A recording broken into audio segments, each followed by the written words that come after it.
నమస్తే, welcome to iDream celeb chat with Kavitha. ఈ మధ్య ప్రముఖుల ఇళ్లలో జరుగుతున్నటువంటి పెళ్లిళ్ళ గురించి ఎందుకని అంతలా మాట్లాడుకుంటున్నారు? వార్తల కంటే కూడా ఎక్కువగా భిన్నాభిప్రాయాలు ఎందుకని వ్యక్తం అవుతున్నాయి? అసలు పెళ్లిళ్ళ గురించి మాట్లాడుకోవాల్సినటువంటి అవసరం ఏముంది? మనతో పాటుగా ఉన్నారు RGV. Hello sir. Hi. So ఎందుకని ఇంత తీవ్రంగా అంబానీ పెళ్ళి వాళ్ళ ఇంట్లో జరుగుతోంది? దాని గురించి అంతలా మాట్లాడుకోవడం మంత్స్ టుగెదర్ జరిగిందనా, లేకుంటే ఒక రిచ్ ఫ్యామిలీ అనా? అది ఆబ్వియస్. అంటే ఒక పాయింట్ ఏంటంటే, మనకు అసలు ఊహించని విధంగా పెళ్ళిళ్ళు అంటేనే ఖర్చుతో కూడిన వ్యవహారం. ఎంత చిన్న పేదవాడైనా మ్యాక్సిమం వాళ్ళు ఖర్చు పెట్టేది పెళ్ళిలోనే ఖర్చు పెడతారు.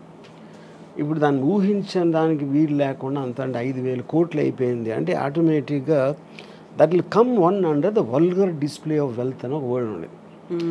ఇది ఎప్పుడంటే ఆల్మోస్ట్ ఒక 25 years బ్యాక్ భరత్ షా అని ఒక చాలా పెద్ద ఫైనాన్షియల్, ఆయన నాకు సత్య జంగల్ అని నాకు ఫండ్ చేశారు ఆయన.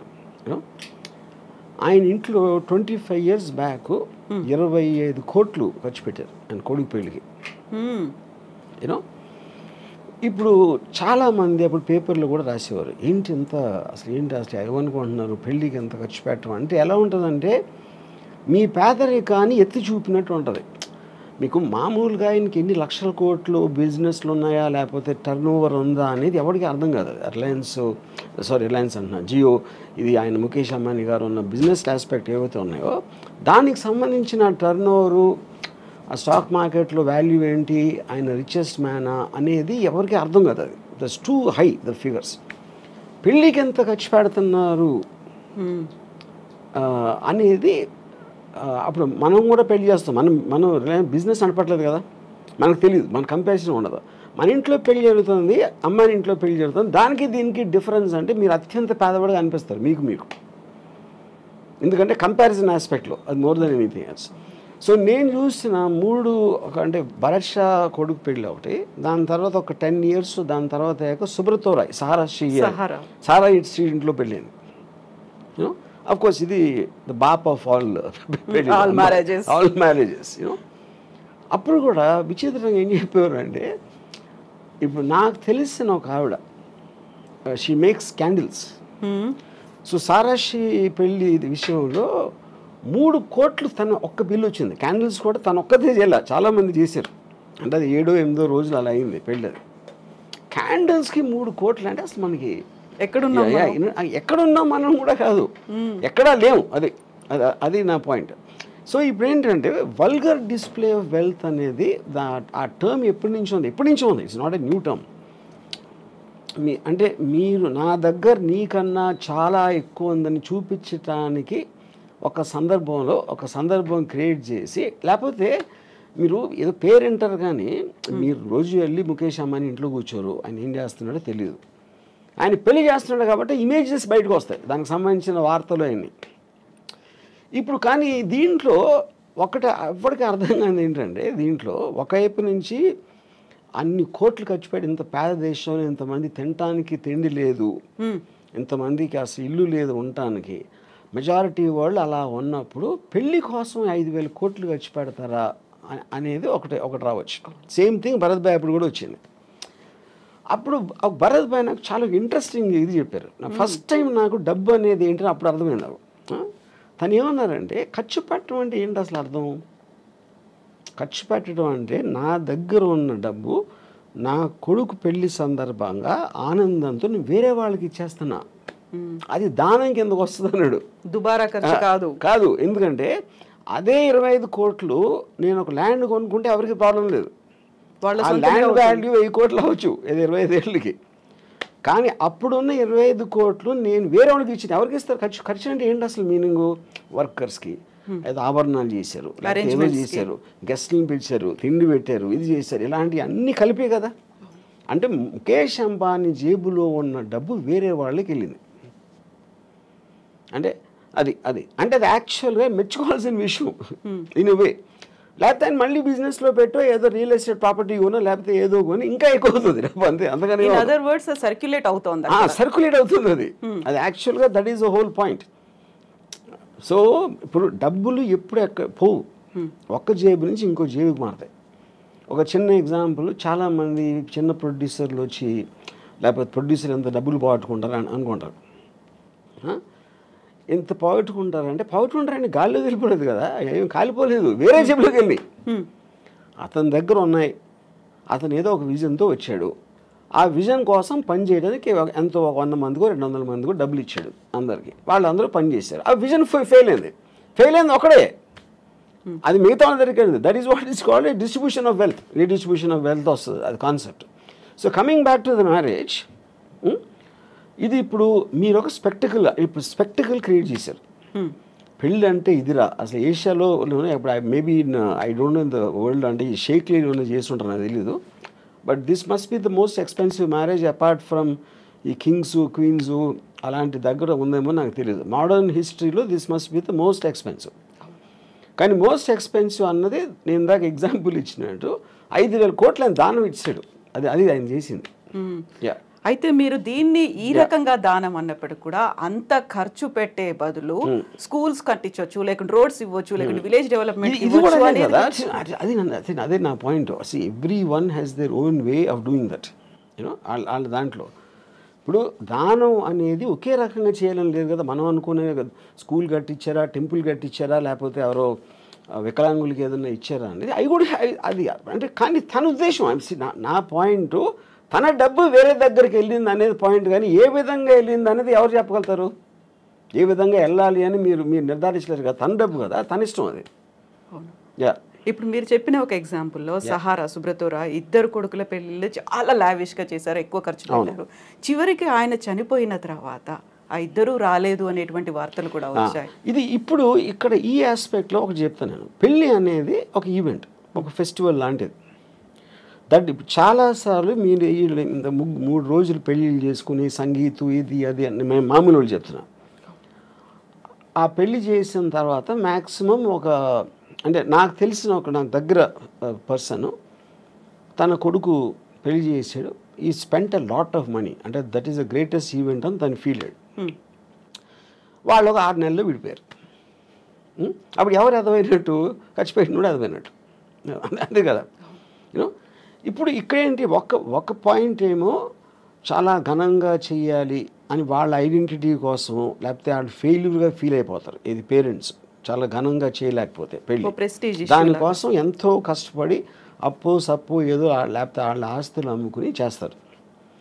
కానీ ఆ రోజు అయిపోయిన తర్వాత నెక్స్ట్ డే రేపు మీరు ఆ పెళ్ళి అలంకారాలను అయిపోయి మామూలు మనుషులే కదా మళ్ళీ వాళ్ళు కొన్ని గొడవలు మామూలే. మళ్ళీ పెద్ద కొట్టుకుంటూ వచ్చినప్పుడు పెళ్లి వల్ల చేసామని ఆవిడ అనుకో, అది పెళ్ళి మర్చిపోయారు. రాత్ గయి బాత్ గయి అయిపోయింది, ఆ రోజుతోనే అయిపోయింది అది. సో దాని తర్వాత వచ్చే ఏ ఆస్పెక్ట్ అయినా కూడా యూ కాంట్ కంట్రోల్ ఇట్.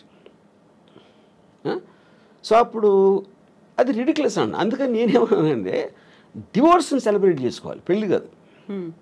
ఎందుకంటే పెళ్ళి అనేది మీరు ఒక అన్నోన్ టెరిటరీలోకి వెళ్తున్నారు. అంటే ఆల్మోస్ట్ జైలు లాంటిది, అది నిబంధనలు ఉంటాయి. మీరు అంతకుముందు అంత ఫ్రీగా ఉండలేరు. అంతకుముందు ఉన్న అన్నీ తనేమనుకుంటుంది, ఆడేమనుకుంటాడు, వాళ్ళ అత్తమామలు ఏమనుకుంటారు, ఇలాంటి రకరకాల ఆస్పెక్ట్స్లో మీకు ఒక ప్రెషర్ బిల్డప్ అయ్యి ఒకసారి డివోర్స్ అయిపోతుంది. డివోర్స్ అయినప్పుడు ఏంటి, మీరు మళ్ళీ జైలు నుంచి బయటకు వచ్చేసినట్టు. That is more cause for celebration అనేది. ఇది ఒక స్టూపిడ్గా పెళ్ళిని సెలబ్రేట్ చేసుకుంటారు అందరూ.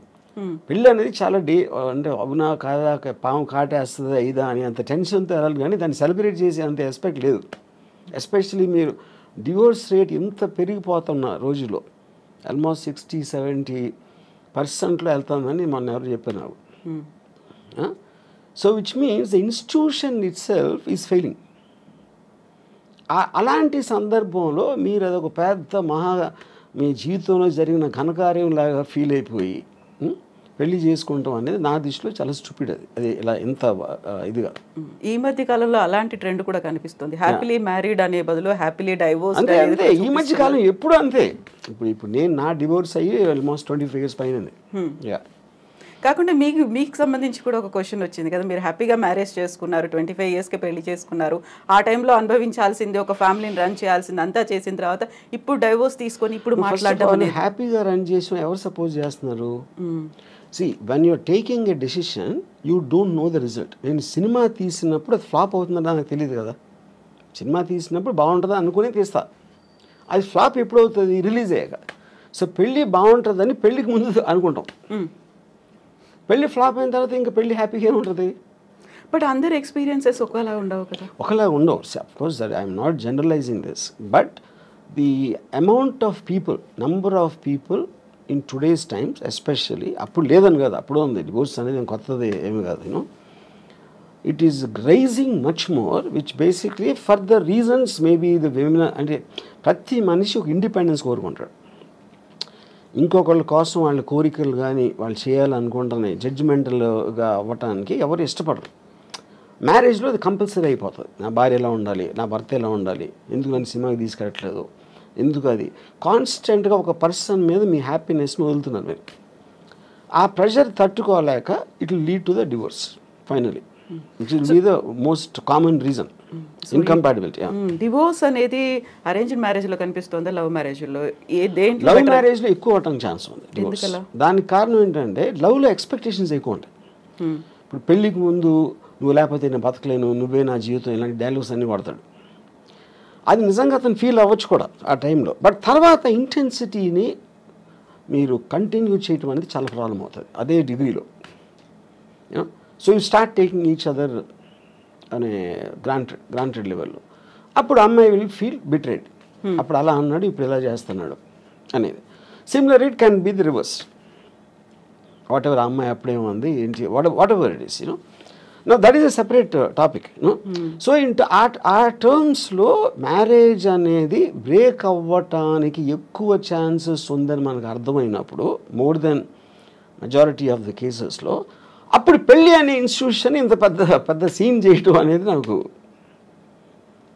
యూనో, నా ఆనెస్ట్ ఫీలింగ్ ఏంటంటే, ఇప్పుడు అంటే Ambani is an exceptionally rich person, and దాన్ని మనం we cannot do it as a benchmark for otherwise marriages. నా పర్సనల్ ఫీలింగ్లో పెళ్ళికైన ఖర్చు మొత్తం కూడా వీళ్ళకి ఇచ్చేయాలి. ఎవరైతే పెళ్లి చేసుకుంటున్నారో whatever they can raise, వాళ్ళు దాంతో వ్యాపారం చేసుకుంటారా, అనుభవిస్తారా, హాలిడేకి వెళ్తారా, అది వాళ్ళు ఖర్చు పెట్టాలి. కానీ అడ్డదడ్డంగా లేనిపోవడం అందరు పెట్టి వాళ్ళకి భోజనాలు పెట్టేసి అది చేసి డెకరేషన్లు చేసి వేరే వాళ్ళ మీద వేస్ట్ చేయటం అనేది I feel it's a mistake. ఇప్పుడు అంబానీలో అనంత్ అంబానీ పెళ్ళైన తర్వాత బోల్డ్ అంతమంది ఫారెన్ సెలబ్రిటీస్, సింగర్స్ వాళ్ళందరికి వచ్చారు. అక్కడ ఒక కండిషన్ పెట్టారు, మన ఇండియన్ అటైర్, ఇండియన్ ట్రెడిషనల్ డ్రెస్లో కనిపించాలని. సో దట్ వీళ్ళు అంబానీ ఫ్యామిలీ అంతా మన ట్రెడిషన్ని, మన కల్చర్ని విశ్వవ్యాప్తం చేస్తున్నారు, అందరికీ మన విలువను గొప్పదనాన్ని చెప్తున్నారు అనేటువంటి ఒక కాన్సెప్ట్ కూడా కనిపించింది అక్కడ. అలా వాదించే వాళ్ళకి అంటే ఇప్పుడు అది మీకున్న పవర్ మీరు ఎగ్జిబిట్ చేస్తున్నారు. మా దానికి అంటే మీరు ఏ ఫెస్టివల్కి పిలిచినా ఎక్కడ పిలిచినా always they will call about attire, ఎలాంటి డ్రెస్ చేసుకుని రావాలి, దాని పర్టికులర్ దానికి సూట్ అవ్వడానికి. అంటే ఇప్పుడు జస్టిన్ బీబర్ని లేకపోతే ఎవరినో ఇండియన్ అటైర్ చేస్తే అది అయిపోయిందా? అది it's a part of the payment process. మీకు ఎంత డబ్బు ఇస్తాం, మా దగ్గరకు వచ్చి ఇది చేయాలి, ఈ బట్టలు వేసుకోవాలి, ఇలాంటివి చెప్తే చేస్తారు. Which is the reason they are hide for. Like film actor, ఒక యాక్టర్ యాక్ట్ చేసిన మాత్రాన అదే అతనే క్యారెక్టర్ అవ్వడు కదా. So I think it is just ఏంటి ఏదో చెప్పుకోవటానికి అది ఉంటుంది. మీరు అలా చేసుకుని రివర్స్ చూస్తే ఇండియన్ అటైర్ అంత ఎక్కువ అంటే సెలబ్రిటీలు ఎవరు ఇండియన్ అటైర్ వేసుకుంటారు అసలు? వాళ్ళు మొత్తం యూత్ అంతా ఎవరు ఫాలో అవుతున్నారు? వెస్ట్రన్ ఫ్యాషన్ ఫాలో అవుతారు. అవును, ఇండియన్ అటైర్ వేసుకుంటారా? So that doesn't become a bench mark, that doesn't become a ఒక రోల్ మోడల్ అవ్వటానికి ఛాన్స్ లేదు. సో పెళ్ళికి ఎవరైనా గెస్ట్లు వస్తే వాళ్ళకి గిఫ్ట్లు ఇవ్వడమో లేకుంటే రిటర్న్ గిఫ్ట్స్ ఉంటాయి. ఇందులో మాత్రం పేమెంట్ మోడ్ అనేది కనిపించింది అనేది. సో 1000 కోట్లు దీనికోసం కూడా ఖర్చు పెట్టారు. ఊరికే రాలేదా గెస్ట్లు అందరూ? అంటే నాకు అర్థం కాదు, ఎలాబరేట్ చేయండి. సో ఇప్పుడు మీరు అన్న జస్టిన్ బీబర్ కావచ్చు, లేకుంటే బాలీవుడ్ సెలబ్రిటీస్ కావచ్చు, ఎవరికైనా కానీ వీళ్ళే డబ్బులు ఇచ్చారు. అంటే that is a very usual thing. అది నాట్ అబౌట్ అంబానీస్ మ్యారేజ్. మీరు ఏ పెళ్ళిళ్ళకి, బర్త్డే పార్టీలకి లేకపోతే ఈవెంట్స్కి మీరు సెలబ్రిటీని పిలిచినప్పుడు you will have to pay money. అది బిజినెస్సే కదా. For example Sunny Leone charges 25 lakhs to ఒక బర్త్డే పార్టీకి అటెండ్ అవడానికి తను 25 lakhs తీసుకుంటుంది. వాడేం చెప్తాడు, నా బర్త్డేకి సన్నీ లియోన్ వచ్చిందని చెప్పుకోవటానికి కడుతున్నాడు. లేకపోతే వేరే వాళ్ళకి ఎందుకు ఇస్తాడు? సో సెలబ్రిటీ స్టేటస్ని మీ పరపతిని పెంచుకోవడానికి మీరు బయట ప్రగల్భాలు చెప్పుకోవడానికి డబ్బులు కట్టాల్సి వస్తుంది కదా. మార్కెటింగ్ మీ దగ్గర ఉన్నాయి. ఇప్పుడు 5,000 కోట్లు చాలా ఎక్కువ డబ్బు అనిపిస్తుంది, కానీ 50 లక్షల కోట్లు ఉంటే 5,000 ఏంటి చిల్లర అది. అప్పుడు వాళ్ళు తాహతు బట్టి ఖర్చు పెడతారు. ఇప్పుడు మామూలు చాలా మందికి తాహతు ఉండకపోవచ్చు, అలా అప్పులు చేసి ఖర్చు పెడతారు. ఎందుకు ఖర్చు పెడతారు? అది లేకపోతే సమాజం సరిగ్గా చూడదేమో, మా పిల్లలేమో మా పెళ్ళి కూడా చేయలేకపోయేవా అని అంటారని ఆ ప్రెషర్ తోటి ఖర్చు పెడతారు. యా. ఆర్జీవి గారికి ఇన్విటేషన్ వచ్చిందా? అమ్మాని దానిక రాలేదు. నేను అసలు నాకు ఏ పెళ్ళికి నాకు ఇన్విటేషన్ రాదు, ఎందుకంటే నేను అసలు పెళ్ళికి వెళ్ళాలని అందరికీ తెలుసు. బట్ గతంలో ఒక ఇంటర్వ్యూ చూసాను, అంబానీలు అంటే ఆ గౌరవం, వాళ్ళ లైఫ్ స్టైల్ కావచ్చు, లేకుంటే వాళ్ళు మార్కెట్ చేసే పద్ధతి, వాళ్ళు ఎంప్లాయ్మెంట్ ఇవ్వడము అనేది, సో అదే ఆరాధన అదే కంటిన్యూ అవుతుందా ఇప్పటికి కూడా? ఇది ఎవరికి? ఆర్జీవి గారికి. అంబానీ అంటే ఎనీబడి హూ సక్సెస్ఫుల్ నేను ఆరాధిస్తానండి, అంటే ఏ ఫీల్డ్ అయినా సరే, including whatever Ambani does, you know. So నేను చాలాసార్లు చెప్పింది ఏంటంటే, డబ్బులు సంపాదించినోడు is a better person than డబ్బు లేనోడు కన్నా, అంతేగాని పేదవాళ్ళు అని నేను అనుకోను. పేదవాళ్ళు failures, rich people successful people. Any దాంట్లో సక్సెస్ అయినప్పుడు వాళ్ళని we have to look them at them from a low angle. Same thing continue అవుతుంది. Yeah. So coming back to Ambani పెళ్ళికి సంబంధించి, అలాంటి లావు అంత పర్సనాలిటీ ఉన్న ఆ అబ్బాయిని పెళ్లి చేసుకోవాల్సినటువంటి అవసరం రాధికా మర్చెంట్కి ఏమొచ్చింది? ఇంక్లూడింగ్ ఆయన హెల్త్ కూడా బాగాలేదు కదా, ఇలాంటి ఒపీనియన్ ఇలా అది I think it's very obvious. ఇప్పుడు ద బెనిఫిట్స్ అవుట్వే ద, అంటే మీరు అంటే ఇప్పుడు నాకు ప్రతి అమ్మాయికి ఇలాంటి వాడు కావాలని ఉండదు అనుకున్నది. ఒక నిమిషం, నేను అమ్మాయి గురించి మాట్లాడలేదు. అది లేదు, కానీ ఇది ఉంది ఏదైతే దీనికన్నా బెటర్ అంటే యూ మైట్ కాంప్రమైజ్. యా, ఇది నేను జనరల్గా చెప్తున్నా. ఎగ్జాక్ట్లీ ఆ అమ్మాయి పర్టికులర్గా దేనికి అటాక్ ఆ అమ్మాయి నాకు తెలీదు, నేను అమ్మాయిల మైండ్ స్టేట్లో నేను లేను కాబట్టి I can't make a comment on her.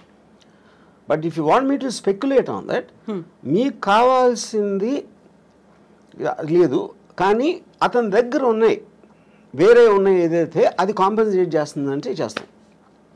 ఇప్పుడు ఒక అమ్మాయి ఒక పెళ్ళిలో ఒక అమ్మాయి బాగాలేదు అనుకోండి, కానీ విపరీతమైన ఆస్తుంది. అప్పుడు అబ్బాయి ఏమనుకోవచ్చు, అమ్మాయి అందంగా లేదు కానీ అమ్మాయితో వచ్చిన ఆస్తి అమ్మాయి కన్నా అందంగా ఉంది, నాకు ఆ చాయిస్ లేదు.